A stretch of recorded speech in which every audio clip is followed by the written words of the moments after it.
Welcome everyone to the HSC Office for Diversity, Equity, and Inclusion, and to this event in support of Disability Awareness Month. My name is Dr. JP Sanchez. I serve as the Acting Vice President for Diversity, Equity, and Inclusion here at Health and Health Sciences.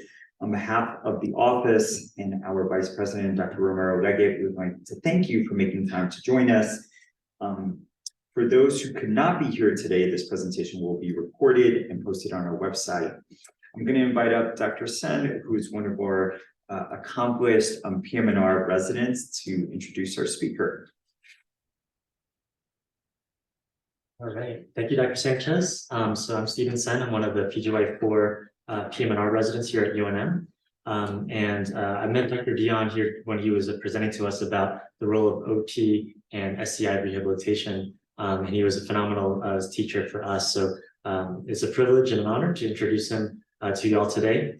Dr. Dion earned his Bachelor's of Science in Occupational Science and Master's of Science in Occupational Therapy from University of Buffalo in 2010.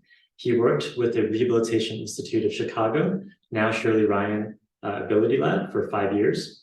He specialized there in adult neuro rehabilitation.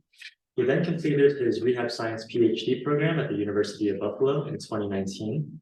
And his current research interests are in knowledge translation and dissemination, evidence-based practice, and implementation science. And he now teaches neuroanatomy and applied neuro courses as part of our occupational therapy graduate program. Thank you again, Dr. Dion, and it's a pleasure to have you here with us. Well, thank you for having me. I appreciate this opportunity to talk. So we'll get started. So I'm here to talk about some of the title of my presentation is Unlocking Inclusivity, Transforming Perspectives Using Lessons from the PEO Model in Occupational Therapy. And so you'll find out some of what occupational therapy is and its philosophical underpinnings, which really help define our profession. And then understand the PEO model, the person, environment, occupation model, and other ecological models, and how it can be used in practical situations. It will help redefine what disability means in the context of a PEO model. So what is occupational therapy? As OTs, we believe that our days are filled with meaningful activities. These are the occupations. It's what you do that provides value to your life. And so these the ability to complete these activities can vary widely based on many factors. So let's think about what kind of factors those could include. So these are just some pictures of people doing things and in different contexts and at varying ages. So occupations are shaped by our lifetime, over a lifetime. So they define us, they shape us, they show us who we are and what we enjoy doing. And those are the things that define us. And so occupational therapists, professionals are experts on this balance between what's expected, what's required, what's desired, and between body function, participation, and activity. And so if those words sound familiar, it's because it's from / inspired the ICF model, which is the International Classification of Functioning. So this shows us health condition at the top, and activities in the middle, so things that we do, and participation and body functions and structures, environmental factors and personal factors all relate to what we do.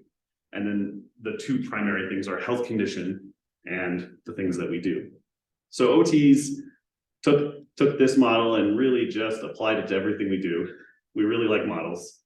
And this is an example of how we use the ICF functioning and disability to help define these different areas of occupation. And, it's looking at things like activity demands, objects in space, social sequencing, timing, all of these things related to each of these different types of performance. related to occupations.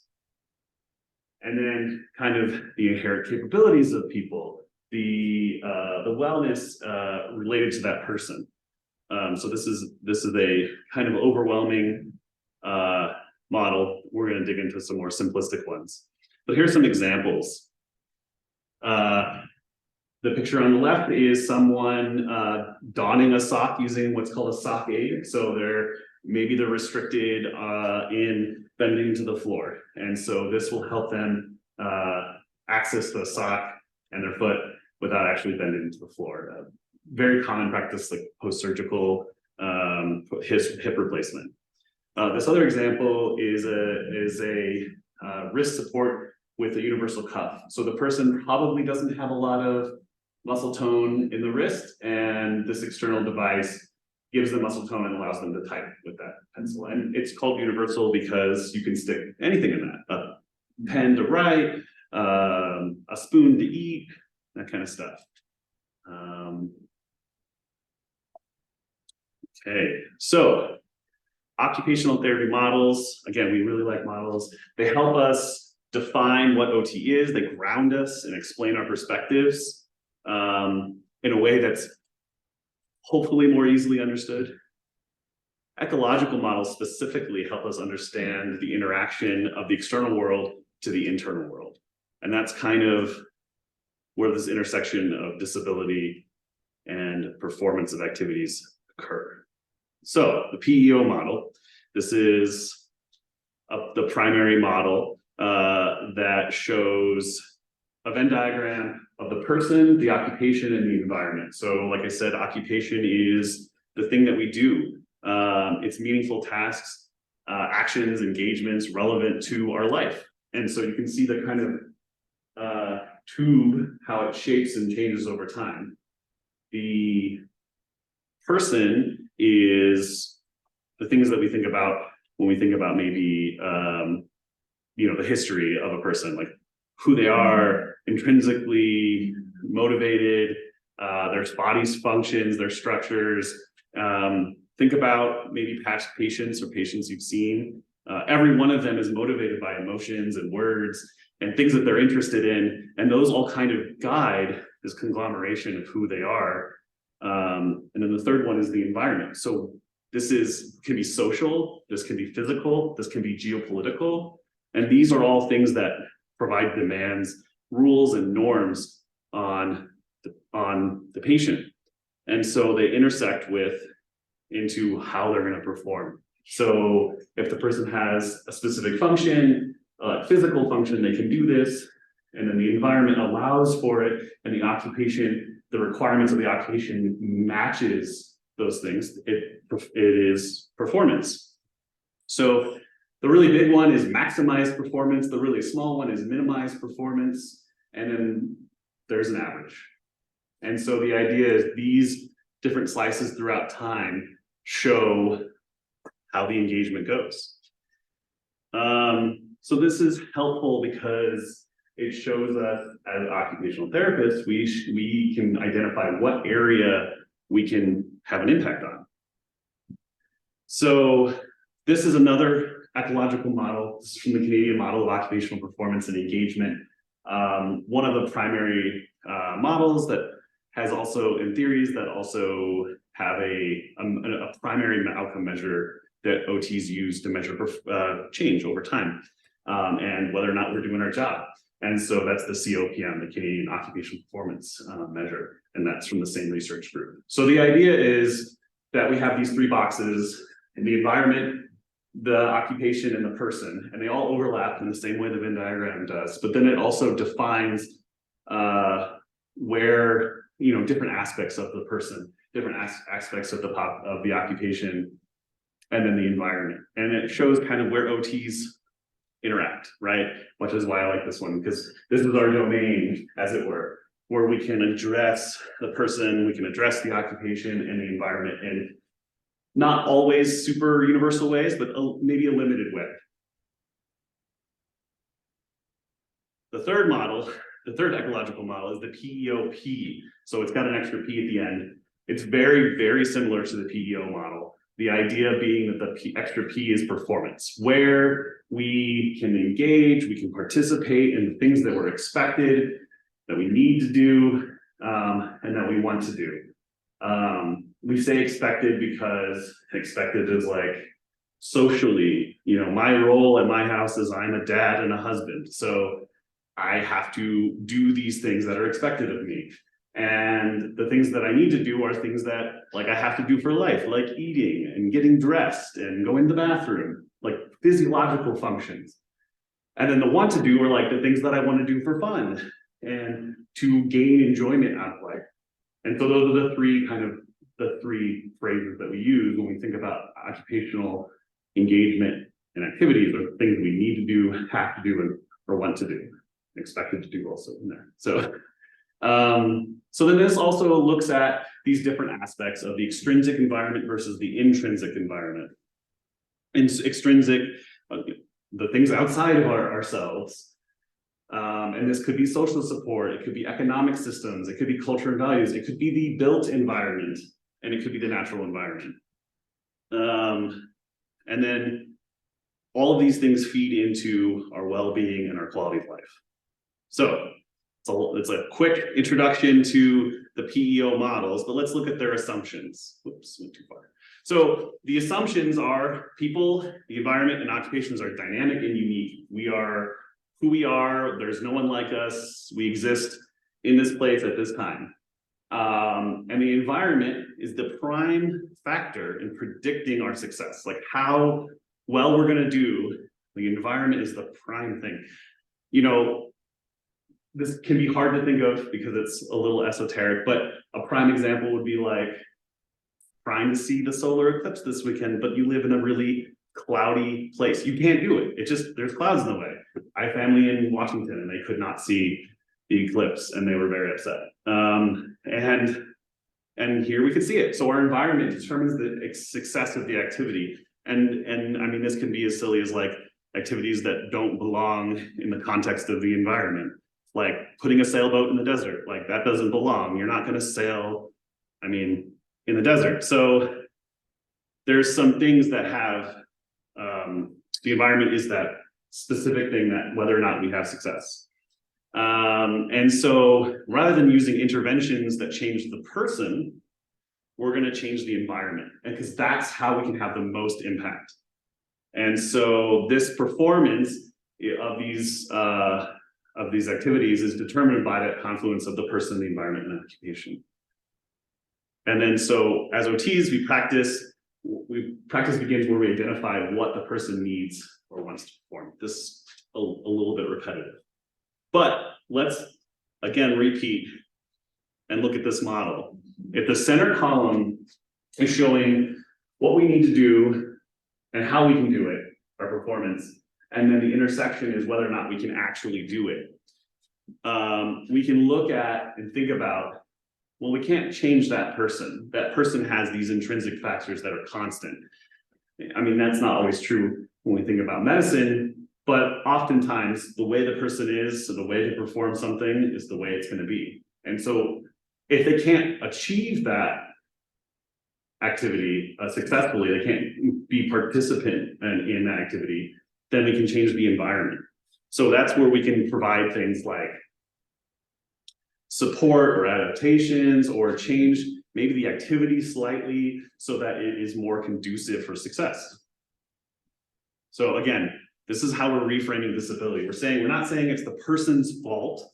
We're saying that it's the environment's fault. We blame the environment because it's not suited for this person's needs. So let's talk about some examples, very specific examples of this. What's a socially acceptable disability? This is a really interesting thought. What's something that's universal, that we've all come to, you can buy the adaptation to the environment at Target, at Walmart. Glasses. I need glasses to see. If I didn't have my contacts in right now, I wouldn't be able to see anything. And so this is a disability that we essentially, depending on who you ask, and social and economic status and different availability of resources, all those things aside, we can easily address this, right? We can address the person's factors so that they can successfully engage in the environment. They can see. So let's talk about some more specific examples. So this person, the example is they've broken wrist. Imagine an otherwise healthy college-age active person playing soccer, playing goalie. They block a kick and the wrist gets sandwiched between goalposts and they break the wrist. And so now they're in a cast, now they're limited.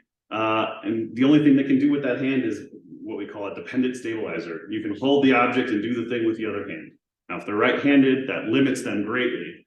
So how can we modify the environment and address the occupation and the engagement in that environment so to meet the new requirements of that person? The requirements are single-handed task or limited use of that hand. And so some of those techniques are, and I've got a slide here that shows some examples of one-handed thing, like flossing with two hands. You use a flosser because this is a potentially temporary situation. So, how do we do things with one hand? And a button hook is a really good example. Button hooks are really amazing for those who have really low dexterity and can't also bimanually engage with their shirt. You just need one hand, pull it through, and your button is buttoned. This is a long-handled shoehorn, which I just love for speed and efficiency. I have one at home that I use all the time. And it's just, you don't have to use both hands and bend to the floor and, manage your socks and shoes and tying. And then this other one's another universal cuff that's just over the palm. And, in this scenario with the broken wrist, potentially, they had the cast over their whole hand. And so they still want to eat with their right hand. And it's adjustable strap, it's Velcro. And you'll be able to secure a fork onto their hand and still use it.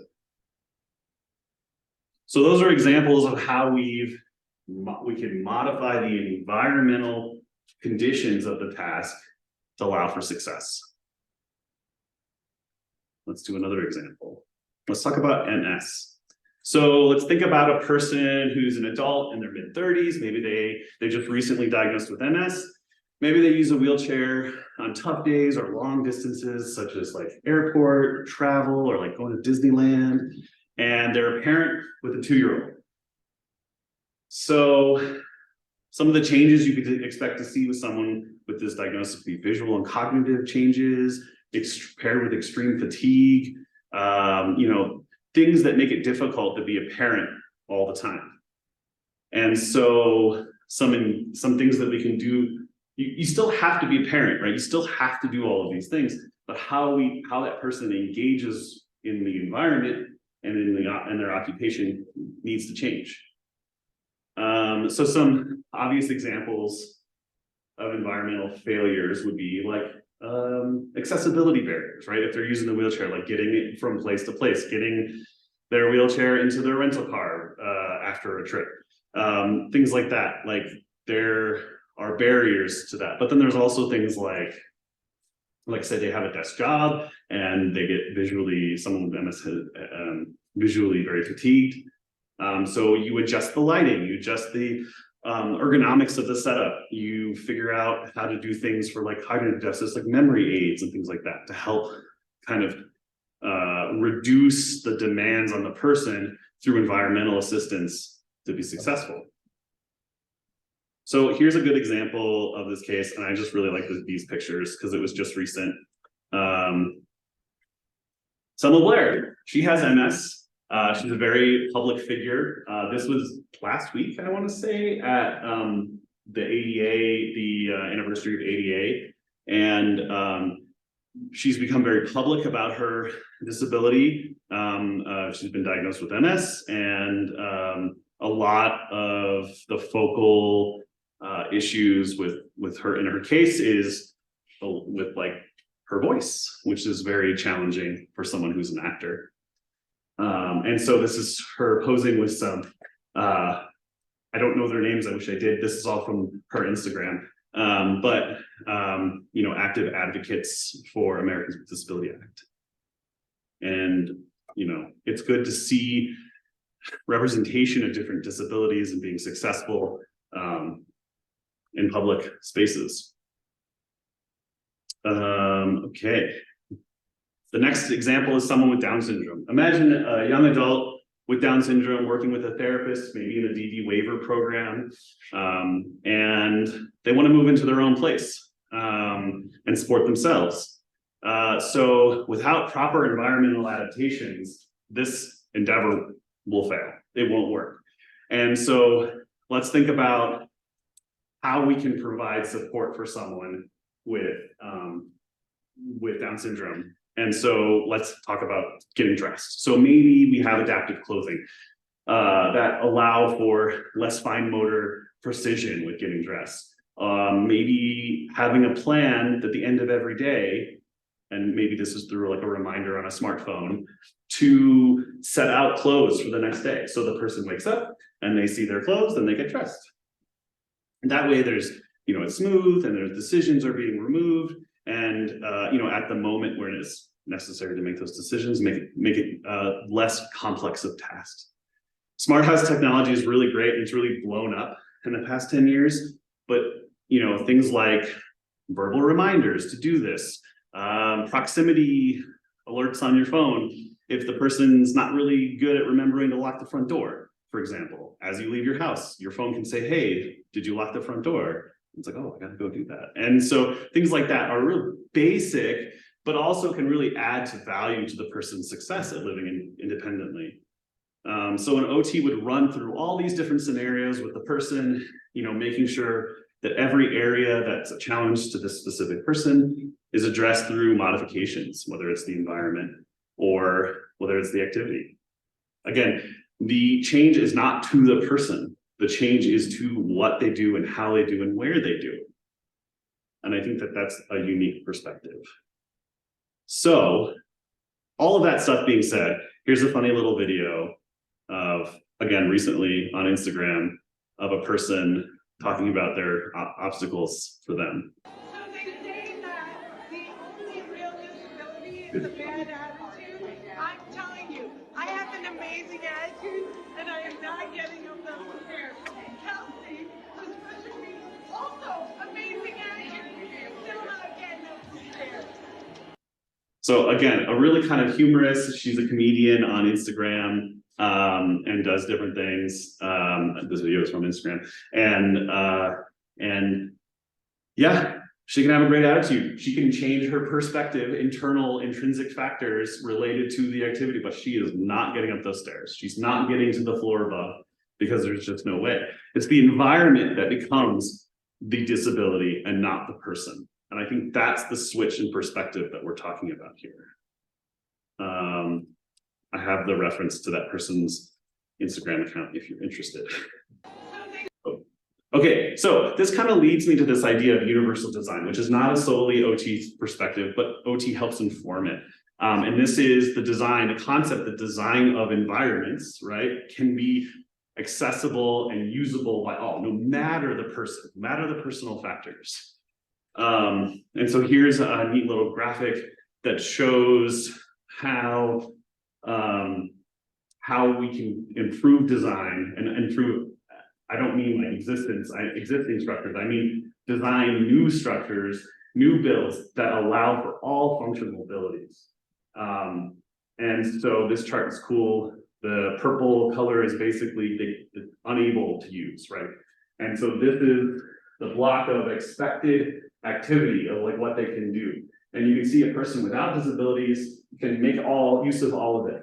And the more we can pull up these blocks, people with special needs, people who are older, people who use wheelchairs or other issues, physical issues, it's available to everyone.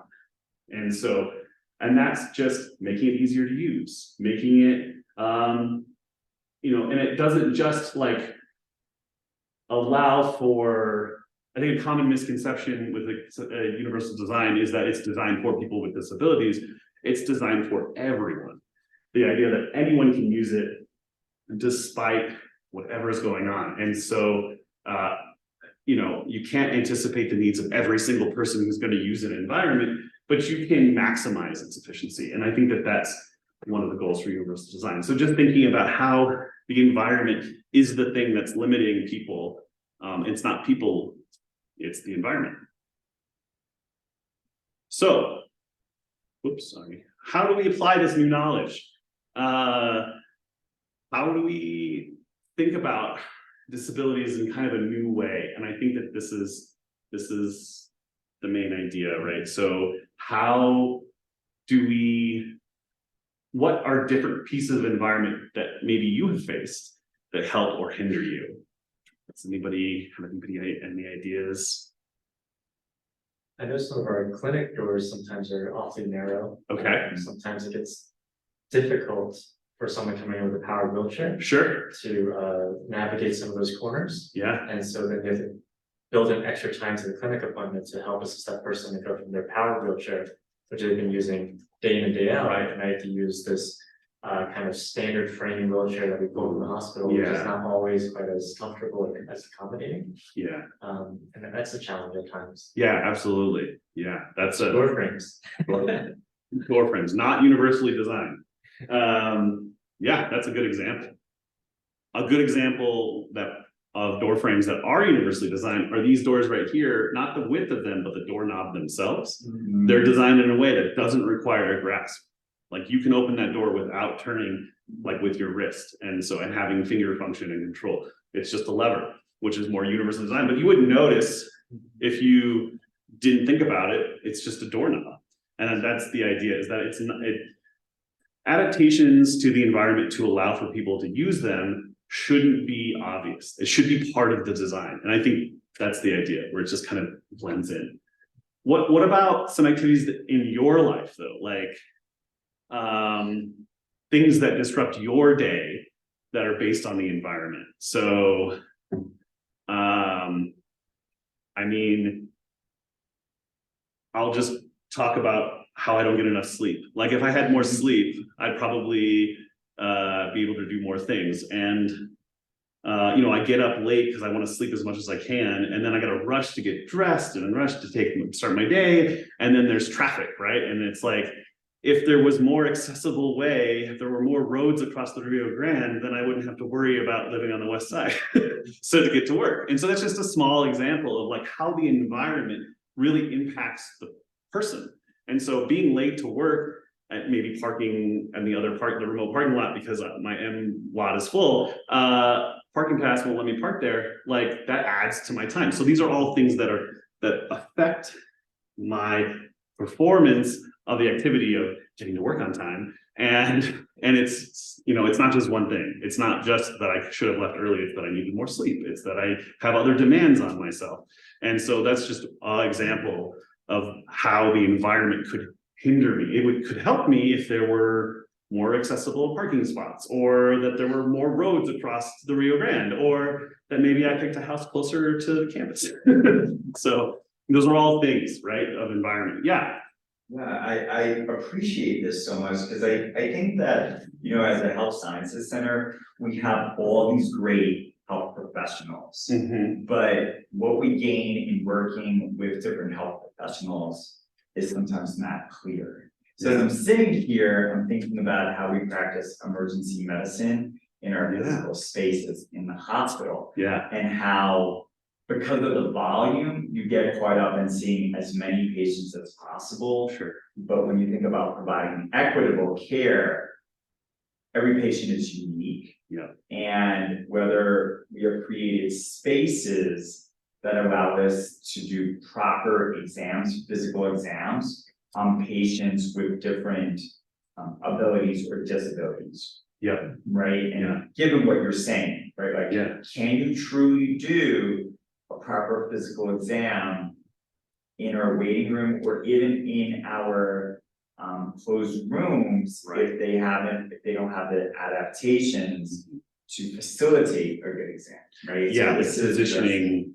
I'm gonna have to go on occupational therapist every time I see a patient now. I mean, that's okay.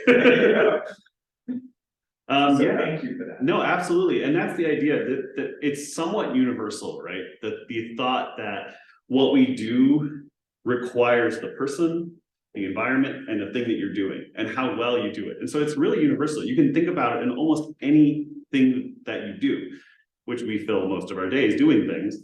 And even when we're not doing things, we're still doing something. And so I think that, you know, it can help overcome like challenges and not only like our care that we provide, but also like our own lives. And I think that that's the cool thing about it, is that we can think differently about how we engage in what we do and how the environment either hinders us or helps us promote that success. So in conclusion, an OT's domain is related to important things that we do every day and how we accomplish them. And that's what we look at. And that's as a profession, that's just the root of what occupational therapy is. And so, and this knowledge that talking about the PEO model and ecological models, it's not, disability is not a failing of the person, it's the failing of the environment or task. Those are the two things that need to change in order to be successful for any person. And hopefully you all will think about activities that you do and that you see others do and that struggle with, and think about how you can change both the environment or the task to still be successful. And that's all I have. Thank you. I just have a quick question. Yeah. Because you've worked in occupational therapy in different environments, different clinics. Yes. Both teaching and non-teaching environments. Yeah. In some of those clinical, in some of those clinics where you're seeing patients, were there some unique or how do I say accommodations that your patients found to be particularly helpful that you saw were being used time and time again that we should consider thinking about moving forward in some of our? Yeah. Ooh, that's a good question. I have to think about that. I know from, for an example from our side, sometimes we'll have patients come in and then they're waiting for a longer period of time to get their weight, for instance, because it's hard to get like a scale that can accommodate a wheelchair, with the person, or some of our exam tables are not very easy to adjust heights. Or some of our exam tables are very narrow, and so it's hard to accommodate people with larger widths. I don't know if there's anything that comes to mind specific, maybe if there's any specific tools or team setups that help to accommodate some of those visits. I mean, I think it's a really good question. I think it's hard to say one or two things because there's so many different things to consider, and everyone is so different. But having the flexibility, I think that's probably the biggest thing. Whether it's like the flexibility of the space that you're doing your exam in, or medical interactions, whether or not it's comforting. I think another aspect I didn't really touch too much on is like maybe the sensory world, like how the environment affects the person. So noises and sounds and smells and all of these things are important because they could impact the person's ability to focus or ability to engage. And so just being flexible to accommodate the needs of the person, I think that's the biggest thing. And so, racking my brain, but I think, I love that sensory example. You're right. I mean, that's not something that we often talk about in medical school. People who are sensory sensitive or require a little bit more sensory input to really engage in the task. Exactly. Which I think you're finding, I think in general, we're finding more common for people to be aware of the sensory world around them. And even just like a college student who's like needs to focus and just like different sensory needs is just becoming more commonplace. And so like even just with stimulus, like, I mean, I hate to be that guy, but like, I feel like I'm getting old, but like kids these days, like focus on tablets and devices all the time. And it's the stimulation. And then when they don't have the stimulation, they're like, I need the stimulation. And it's because their nervous system has become accommodating to that situation. So, there's some give and take there. Like, do we stimulate children more? Or do we, like whatever needs the person has to engage in the thing that they're trying to do, whether it's learning or, handwriting or whatever, those are all important because if they're not met, they're not going to do it. They're just not. And I mean, that could be the same, potentially be the same as maybe someone who's having like mental health issues or an exacerbation where they're just overstimulated and they can't focus and they can't engage, and they've got medical professionals asking them all these questions and they're like, I can't answer because I don't know. And so those needs are not being met. And so yeah, being flexible to meet the person's needs is probably the best thing. Yeah, that makes sense. I know of research that's being done on the environment with like dental cleanings on children with autism. And so like modulating the environment, whether it's light or sound or whatever it is, can help improve outcomes just based on the engagement. So that's one example. Thank you. I have to look that up. Yeah. I guess in the clinical world, like we are in the environment a lot of times. Right. We are part of that environment. Sure. Yeah. Awesome. Yeah. Can you, excellent presentation. Tell me how occupational therapists feel here, like within the clinical environment. Sure. Do you feel valued? Where do you feel we can improve relationships between occupational therapists and other health professionals? Right? Because it's a really unique space. Oh yeah. We have a college of pharmacy, a college of population health, school of medicine, college of nursing, residency and fellowship. So how have you felt as an occupational therapist that you've been included? Yeah. And how do you think we can better work with occupational therapists? That's a great question. I think IPE is where it's at. So having students interact with other professions, so PTs and OTs and emergency medicine, and having like experiences with other students from other areas, disciplines, is the first thing. And I think personally, like I'm on the IPE committee here, so like I feel pretty engaged with that. And I think OTs, to answer your question more directly, I think OTs in general, nationwide, worldwide, a lot of people don't know what we do. And I just gave you, a 30 whatever minute presentation on exactly those aspects. And it's still kind of esoteric. It's not like when you think of a profession like PT, you're like, oh, they work on this muscle, they do this specific thing. And OTs are like more loosey-goosey. We do all of these different things about the person. And so because we can do cognitive interventions, we can do, psychosocial interventions, we can do physical interventions, we can, all of these things. So I think in general, OTs often have to do things like this, where they present what we do, who we are, because it's not ubiquitous. And I think that that's just a general challenge OT has. And so here at UNM, I think we have done a decent job engaging, but I think that there's always room for improvement. And that's why I think IP, that's why I was like, IP is where it's at, because it shows, a team approach.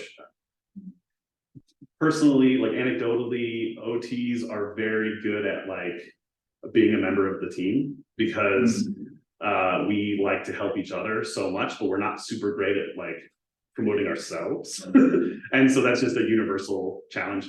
And so that's why I think OTs work great in teams. I was part of a medical team for a really long time when I worked in Chicago, and it was just more effective, working with nursing and the physicians and the OTs and the speech therapists and the neuropsychiatrists. Like, it's in case management. It's important because, we can think about a person and their environment and what they're doing, but like maybe we don't know this other aspect. And so I think it's really important to do that. So yeah, IP is where it's at.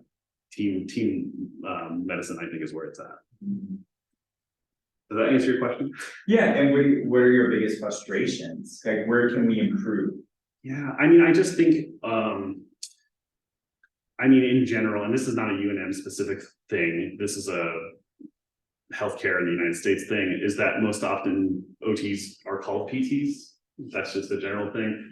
I've seen that happen at different medical systems in Albuquerque, where it's just like, oh, send it to the PT. It's like, well, that's not a PT, that's an OT. And I think that it's just an identity thing, right? So, I'm just as confused about the medicine departments, right? Like you all seem like physicians to me. You're all doing work, and it's like, well, I don't know the difference between internal medicine and this one. And so I think it's a similar concept. And so That's probably a big, I mean, the biggest one is seeing OT on TV and it being called PT, which is what happens every single time. The one time I've seen OT in media was a Matt Damon movie, and I haven't even watched it. I just know he's an OT. And so like you see Scrubs or Grey's Anatomy, they're like doing handwriting. I'm like, that's OT, that's not PT. PT would never do handwriting. They just don't. And so that's probably the biggest frustration.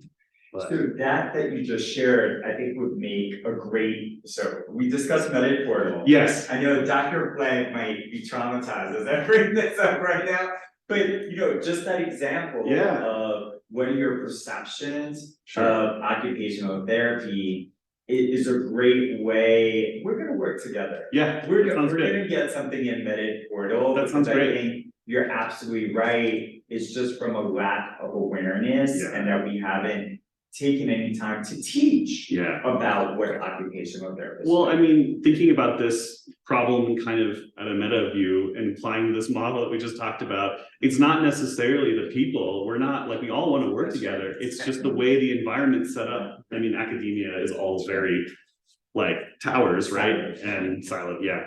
And so that's why I like IP so much, because there's just opportunities to learn and from other people and engage. And I mean, OTs have this internal struggle. They're always, like I was talking earlier, like we focus on what we're doing. We often reinvent the wheel, not as well as other professions have done it. And so that's a struggle of mine, is just making sure we can, meet the needs of OTs and the medical community. And I mean, I'll be very honest, this is why I took this, I've been here for about 4 years. This is why I took this faculty position, is because we're the only OT program in the whole state. And we have an OTA program in town that's brand new, and then a couple, in different cities, but they're the only OT program in the state. And so that kind of, I have the highest impact on the care of OTs here by teaching my students. So it's just a really great opportunity. Yeah. Cool. Thank you so much. Absolutely. Yeah, I don't know. Is there any? Just my chief, my boss is on here, and you, so that's it.